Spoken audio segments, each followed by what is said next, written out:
Welcome to the Nonprofit Hero Factory, a weekly live video broadcast and podcast, where we'll be helping nonprofit leaders and innovators create more heroes for their cause and a better world for all of us. Da-ding. Hi, everybody. Welcome back to the Nonprofit Hero Factory.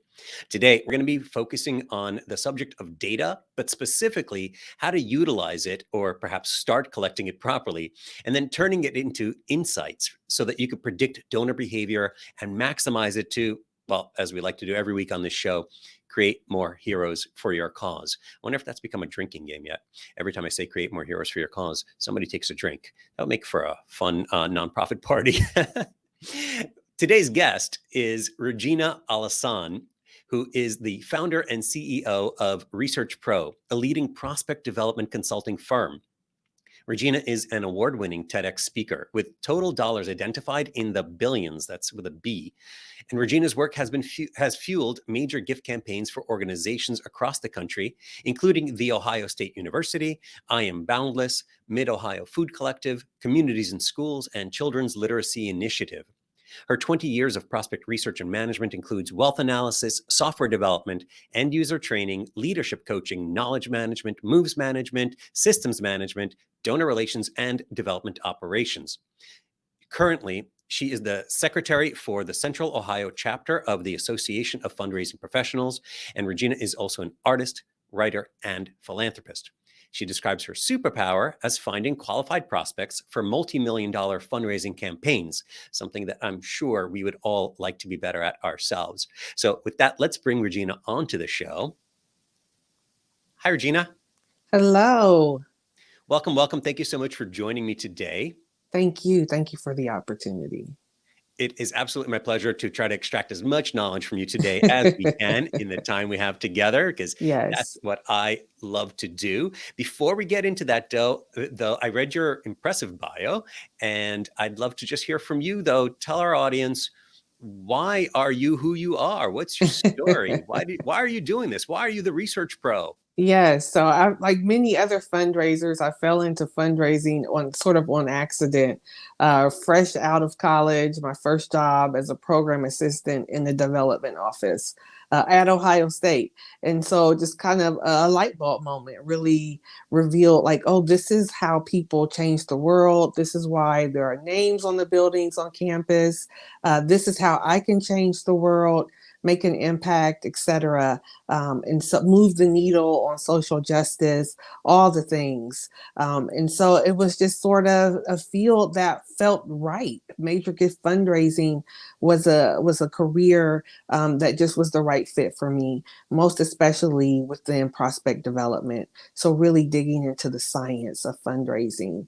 Certainly appreciate the art of fundraising and that frontline engagement, but there's also power in the science and the sort of behind the scenes in the strategy and all of that. So it's just that's what really caught me. Nonprofits really tug at my heart. About 5 years ago now, in 2017, I started my firm ResearchPRO. So on my own, decided to launch out on my own and just have not looked back and really enjoy being the CEO. Yeah, I sometimes enjoy being the CEO, and sometimes I tell people that I've got the worst boss. He doesn't give me any breaks. Yeah, then that too. 24/7. Yes. Yeah. And so along with that, I'm also a wife, a mom, all the things. And I have to say, my 6-year-old would probably say that my superpower is slaying the monsters in the closet and, making the best Rice Krispies in the world. So the best crispy treats in the world. So awesome. All the hats. That's fantastic. You'll have to teach me your monster slaying technique sometime, because yes. I have some kids at home who could use a little bit of that myself. I do love that you are at your own intersection, because I'm at mine, of the way that human beings behave and the science and data behind them, right? How do we get people to take the actions? What does the research and the data say about it, so that we can channel it towards creating a greater world for all of us, right? Yeah, absolutely. So let's look at that. And from your point of view, what is happening in the philanthropy, in the nonprofit space at the moment these days? Hmm. How's it Yeah. looking? What we know is that people are giving. It's looking good. So certainly some organizations are struggling. I have colleagues that are sort of questioning, what they're doing with their lives, the paths that they've decided to take in the nonprofit world. But we also know that fundraising and philanthropy is on the rise. Donors are being more generous. New donors are being more generous. First-time donors, etc. Millennials are giving in interesting ways. People continue to be generous. That is, what continues, and is what gives me hope. So I love that's always exciting. I love that you're so positive on it, because I do know that there's also some negative statistics that came out a couple of years ago that average donations per individuals really have gone down, while major gifts have gone up to kind of counterbalance it. So overall, fundraising has gone up, but individual donors have kind of declined. I wonder, I'm hoping that new research is coming out soon, actually, that I've been hearing about, that's going to show that it's not as doom and gloom as people Right. have been making it out to be. I think the pandemic specifically, and please talk to this if you've got some more insights, but specifically during the pandemic, more people became more generous because we all felt more like we were in the same boat and we could empathize with others much more so in times of hardship. And so people became more generous at that same time. Do you find that to be the case? Absolutely. And so I really enjoy the Giving USA report, and I look forward to that every year. And so that measures and provides all sorts of analysis and data about philanthropy in the United States. And so according to the reports, giving is up. The numbers are up. Individual giving is up. Corporate giving actually is down a bit. And so that, I think, is a huge cue that we should rely less on those organizational dollars and those grants, et cetera, and really lend our attention and zero our attention on individual giving and prospecting among individual donors. So I think you've got a great point there. I did have a guest not too long ago talking about corporate giving, and I definitely feel like there's a huge role for that too. Hopefully, now that the economy is moving in better directions, that's going to come back up. But we can't rely on any one source no matter what. Right. And a lot of organizations put their eggs in one hypothetical basket. So I definitely agree with you. We shouldn't be focusing fully on that as well. So if everything is looking good from a donor perspective, then what's wrong with the way things are now? Well, there are still some challenges, internal challenges that each organization has, and that we continue to kind of stay in these ruts. And so the pandemic, as challenging and as terrible and as chaotic and disastrous as a pandemic can be, it certainly created some opportunities for us to adjust the way that we go about our status quo. But one thing that comes to mind specifically is event-based fundraising. So we had an opportunity really to move away from that and to get creative and innovative. But more and more, I'm seeing organizations shift right back into that big annual event fundraiser. It's safe now, et cetera. So they're starting to do that. And it's just like, oh, I thought we all kind of collectively agreed we were happy to see those go away. So I think there still are some things that we're just kind of used to the way that it is, whether or not that's the way that we do our outreach, whether or not we embrace web-based outreach. A lot of organizations are still shying away from that. Online giving is up. It's still a small percentage of all total giving, but it's growing. And so that's an opportunity that organizations still are not, latching onto and grasping and fully utilizing. So I think the opportunity is there. Still, we have just about half of all Americans are philanthropic. so that are actually our donors, are being counted as donors. So that still is a huge population of people that we are missing. And so I think there's an opportunity to, especially with what we've seen as a result of the pandemic, there's an opportunity to get really creative and innovative about who we prospect and bringing in new donors. So I think it's natural that a lot of organizations are trying to get back to what they've known and what they've done so well, hopefully for so many years before.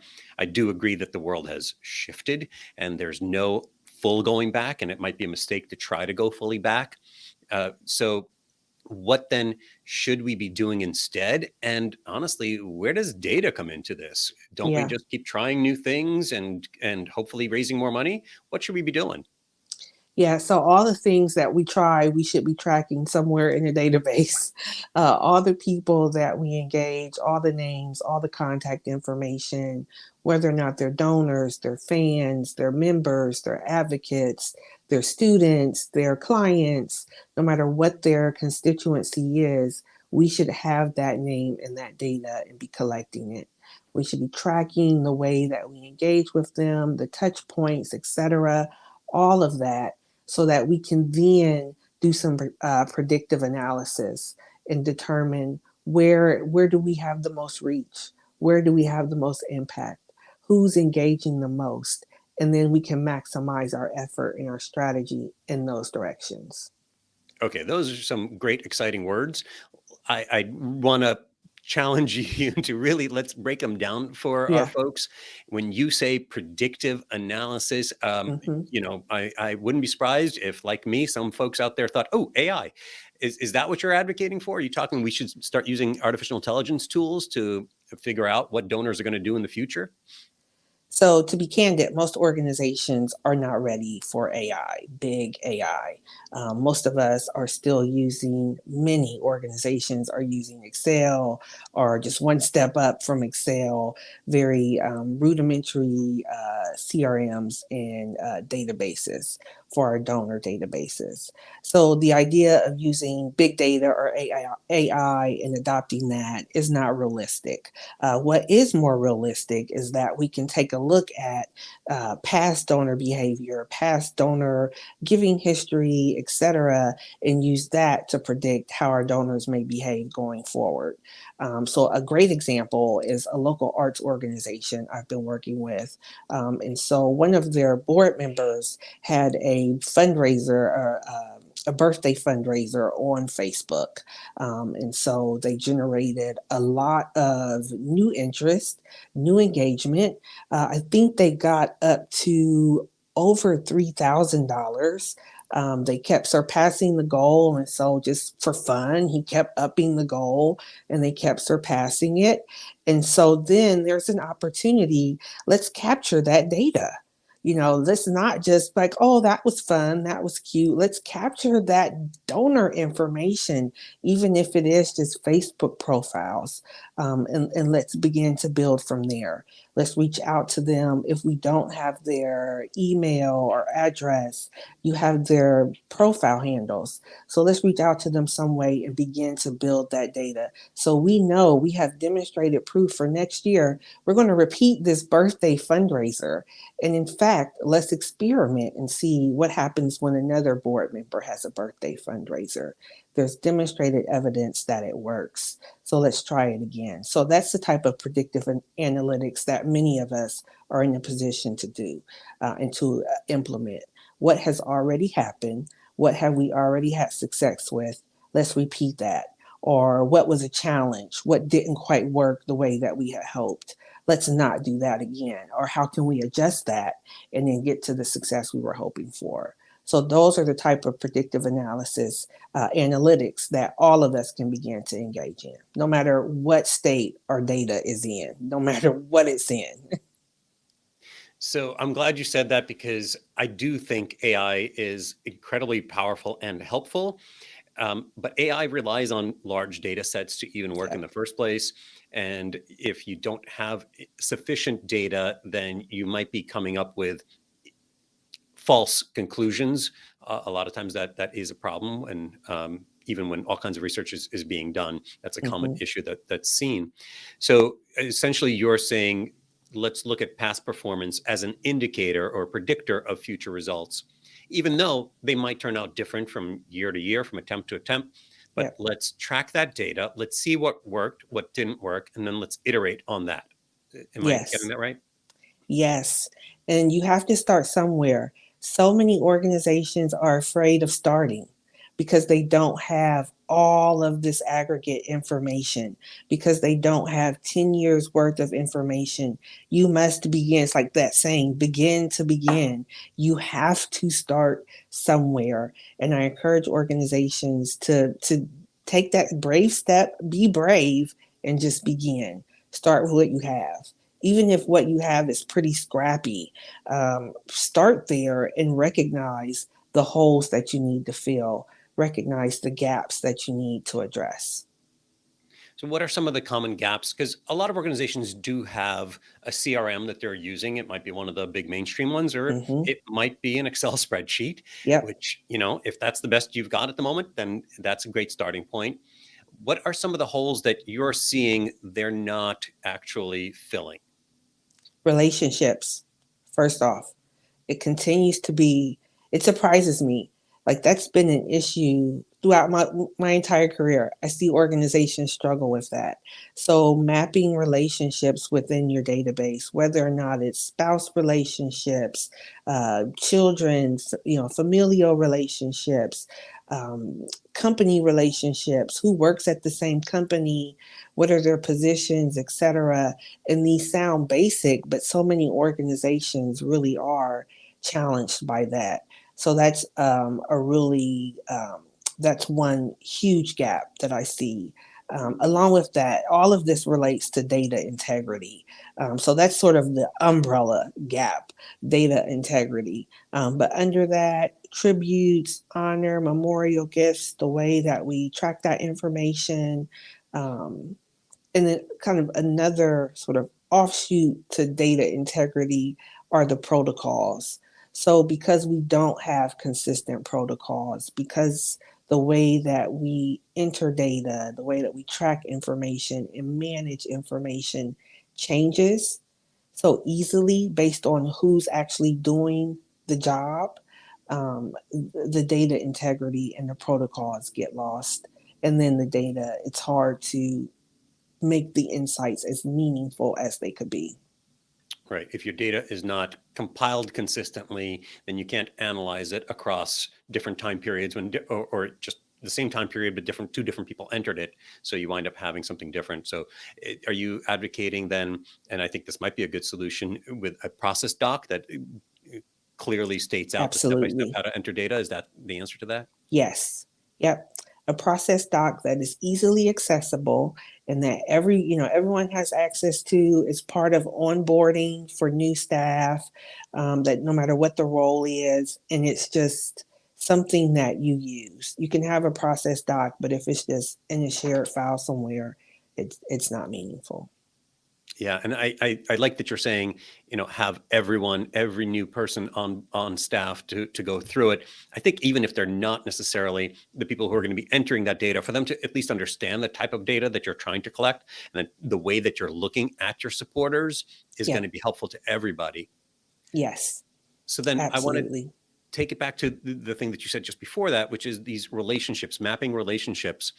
I could understand how for a nonprofit, especially smaller nonprofits without a big data department within their development team, it feels cumbersome to try to figure out those relationships and Yeah. track them. Why is that necessary? What is the advantage that's going to give us? How does that pay off, I guess, is my question. Hmm. Yep. So there is a quote by John Rockefeller, and he talks all about like the relationships and knowing whether or not someone is your friend. Are they a supporter? How much did they give you last year? What do you have in common? How likely are they to support you again? And like all of that insight requires information. You have to have record of it, some memory of it. And so that's where the data comes in. the data also allows you to get really strategic. So it's not always about finding the next big donor. Sometimes the data also lets you release some of those donors that are still important. But if we are talking about transformational change and we need transformational gifts, we can automate some of our stewardship. And so sometimes that data helps us segment our donors, our constituents, which then we can put some of our people on autopilot, and it frees up the time to work towards those transformational gifts, those leadership gifts, to work towards other types of impact and program impact, etc. So the data has the opportunity to drive so much of our work. I just had someone on recently talking about these onboarding campaigns to set them on autopilot, but still with data and with proper usage of these autopilot features, still making them personal, still making them Yep, interactive as much as possible, because the relationship shouldn't just be one way, right? It shouldn't just be we're absolutely. blasting things at you. We are actually also interested in you and really building a relationship in that regard. How do we, though, and maybe there's no perfect answer to this, but how do we use the data that you were saying specifically about who is connected to whom, Hmm. in terms of a family? Where is that relevant, and how do we then turn that to our advantage, knowing that kind of information? Yeah. Part of that is just knowing and being able to show your donors and your supporters that you know who they are. Like you said, it's not one-sided. Just like you have a story, your donors also have a story. And so part of it is showing a respect for for their engagement, and the fact that they do have a story and that they do have these relationships that could be important to both of you. There's also opportunity to leverage those relationships, especially with board members. Obviously, if we're looking for like connections on the executive level, um, if depending on what your organization is, and who your leadership is. But there's opportunities to leverage those relationships. There's also an opportunity, I think, to really just sort of widen the base and demonstrate that yes, this is an impact, this is a mission that is worthy of all of our investment. And if you are, that's sort of the high level feel good answer. But when we're talking about specific donor strategy, it is important to know if your board member knows the person on the board, of the foundation that is giving the grant and awarding the grant. Those are important connections to have. It's important to know, do you share LinkedIn connections with other potential funders, et cetera? It's important to track those so that just so you can have that institutional memory and draw upon it for future support. Very cool. Very cool. Okay, so if we do start, let's say we're an organization that isn't tracking all the data that we need to be, or isn't doing a great job of stewarding that data in one way or another. It is a big lift sometimes to get started. What does it look like if we're successful? What kind of results can we expect if we put in all the time and energy into creating our databases, maintaining our databases, and stewarding our Yeah. databases?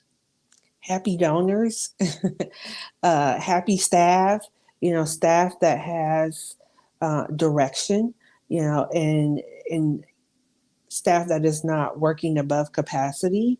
So I'll share a success story with you. One of my clients, they've been a client for about 3.5 years now. When the VP first arrived at the organization, they had not really pursued charitable giving before. They had only relied on federal dollars, etc. So when she got there, they had a collection of records, about 3,500 records, and that was their database. but there wasn't any really great contact information, no giving information, no real rationale about why we even have these records. So she was really bold and said, we're just going to scrap it. I can't work with bad data. But what I will do is keep the records for anyone that has given and has a clear indication of why they are connected to us. If that is in the database, then let's work with them. But she scrapped the bulk of it. I would say over 90% of the database, and built from there. So now they're back up to closer to 4,000 records, and they know that this is all within 3 years. They know that everyone that is in that database has a strong affiliation with the organization. There's a reason why they're in there. It's clearly documented, and all of that. They just went through a software conversion from Bloomerang to Salesforce. They are getting ready to launch, go public with the first phase of a larger campaign. The first phase is $10 million, but they have not yet gone public, but they're already, I think, halfway towards that $10 million. And that is with the position being very, very careful about, we're going to bring in the right people. We're going to track these relationships. We're going to build out the prospect pipeline. We're going to invest in the infrastructure, invest in the right team, etc., so that they can be positioned for within just a few years to launch a $10 million campaign as the first phase of a larger campaign.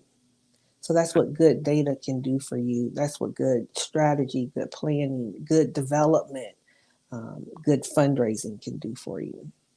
That's pretty impressive results. Mm-hmm. Good for them. Yeah. So 3 years is a bit of a wait, but but we know the average donor cycle is 18 months. And so we have to put forth that investment. And again, we have to start somewhere. Awesome. So speaking of, we have to start somewhere. Where should we start if an organization isn't doing what best practice might look like, or they've been compiling data into their CRM, whatever that looks like, but not really going to it and strategically looking at it and using it? Where should they start to get on this road to success with their data, where they can really maximize it and increase their impact? Yeah. So the first place that I tell people to start is screening your data, whether or not you screen all of your donors at once or you screen them individually.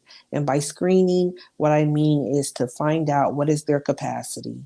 What is the capacity of your donor database? And again, you can screen your entire database at one time, or you can do the individual research to figure out your top donors, or start with your board. What is the true giving capacity for those individuals, and go from there, and match that, or not necessarily match, but compare that giving capacity with their actual giving history to your organization. And wherever there are gaps, then we can start to build out some strategy to get people closer to their true capacity. Now, that seems to me almost a little cold. What's their capacity to give, right? Mm-hmm. It's putting a potential dollar amount on a person. What does that actually look like? How do you do that? How do you quantify that? And then how do you approach talking to somebody about it? Yeah, so the capacity really is internal work. And you don't necessarily tell someone, oh, I have figured out what your capacity is. That's not the conversation that we're having. This is very internal, so that you can build out a strategy. And it can be cold, to be quite honest. But again, this is not front facing. This is all internal. And so it is a bit cold, but it also allows you to create donor segments and donor buckets. And so if you determine that a particular donor only has capacity for $10,000, well, then there's no reason to try to solicit them or cultivate them for a $100,000 gift. Or if you may get a surprise that, oh, here's someone that really has a $50,000 capacity, but they've only given us $20. Why is that? Maybe we should have a conversation with this person, or let's try to engage them so that we make space for a conversation. And so those are the opportunities, those are the gaps that we're looking for. And having the capacity will allow us to do that. It's a little cold, yes, but it's very internal. This is the science behind it. And this is a necessary step to build out strategy. So I think even as I'm listening to you talk about it, I think it actually can be not cold, but the kind of the opposite of it, which is warming things up. You want to know as much as you can about the folks that you're speaking to.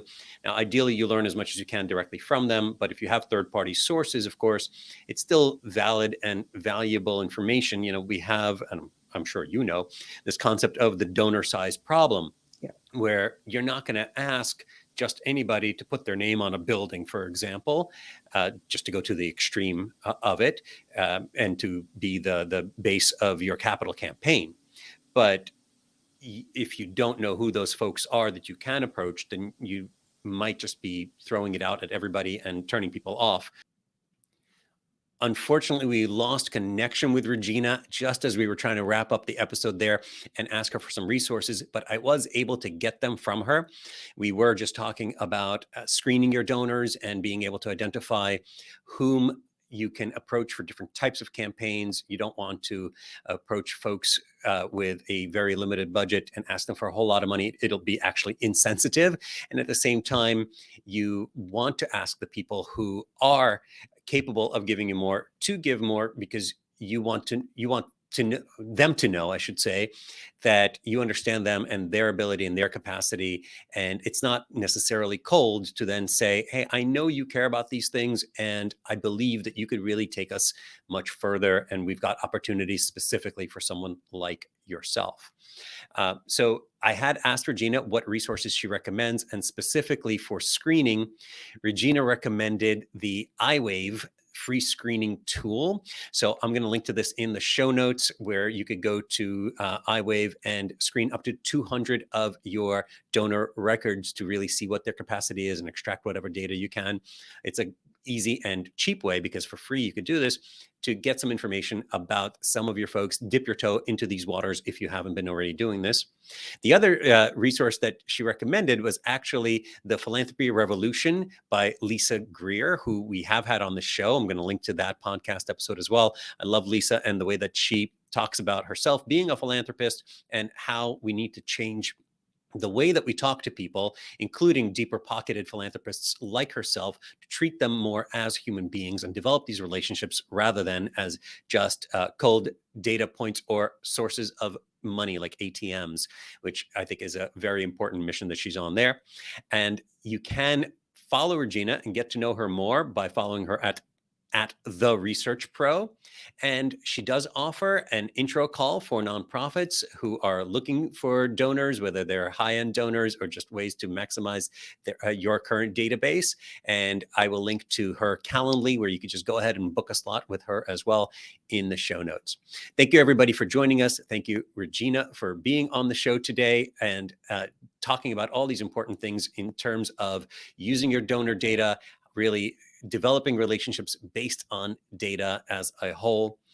We will hopefully have more from Regina in the coming episodes, because I would actually really love to talk to her about how to screen donors and how to find those bigger donor prospects, the bigger philanthropists. But that's a conversation for another time.